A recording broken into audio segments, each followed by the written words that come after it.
Uulitin ko po ang ikalawa at huling meeting nitong BICAM na ito. Minabuti kong hanapin ang mga papeles at dokumento bago sana magsalita at magbigay ng anuman reaksyon. Ngunit sa kasamaang palad, hanggang ngayon lahat kami ay nangangapa sa dilim. Walang mga detalye o paliwanag, ni walang konkretong numero. Ang tanging hawak ko ay ilang datos ng DSWD na tila nilapastangan, sabay ang PhilHealth, sabay na rin ang DepEd. Kaya't sa kabila ng pagnanais kong makisama, hindi ako pumipirma sa kahit anong papel hinggil sa BICAM report na yan.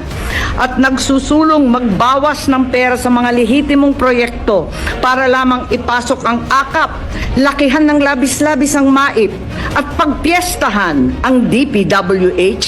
Paano naman ako pipirma sa blankot kulang-kulang na papel?